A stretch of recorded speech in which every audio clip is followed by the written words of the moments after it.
Tales of Amestralia, the War of the Madosian Peninsula. The Zarguil tribe. The origin of each tribe is not known for sure. However, there are notions of where they came from and why they ended up living in the Madosian savanna. Scholars agree that the oldest tribe in the Madosian savanna is the Zarguil tribe. The term Zarguil in the original language of the tribe means people of Zarg, more specifically people of Zarga, as there are stories about an ancient city called Zarga, which was located on the banks of the Alivo River, which is reasonably close to the mountains of Volvla. Zarga was about 350 miles east of the mountains. The city for its time was an important commercial center in the region. Its golden age would have been around the year 3E 2400 until 3E 2480.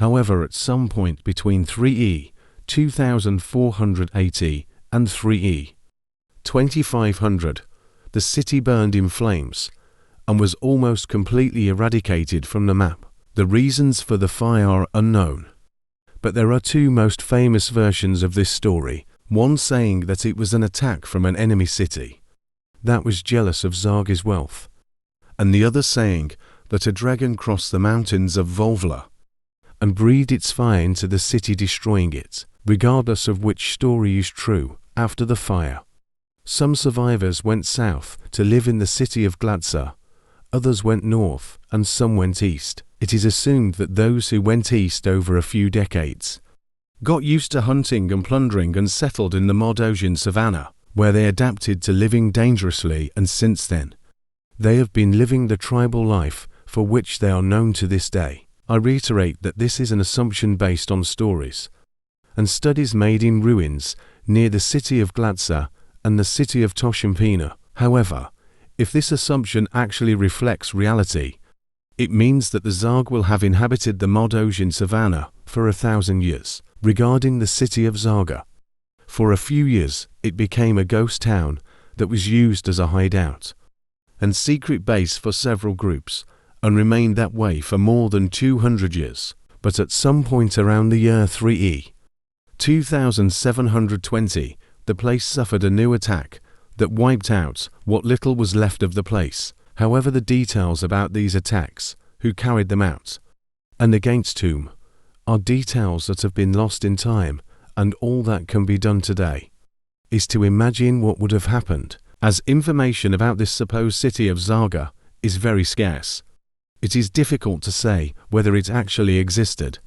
However, it is easy to say that the origin of the Zarguil people comes from the region where this city of Zarga supposedly existed for linguistic reasons. The Zarguil tribe has its own language, the Zargon.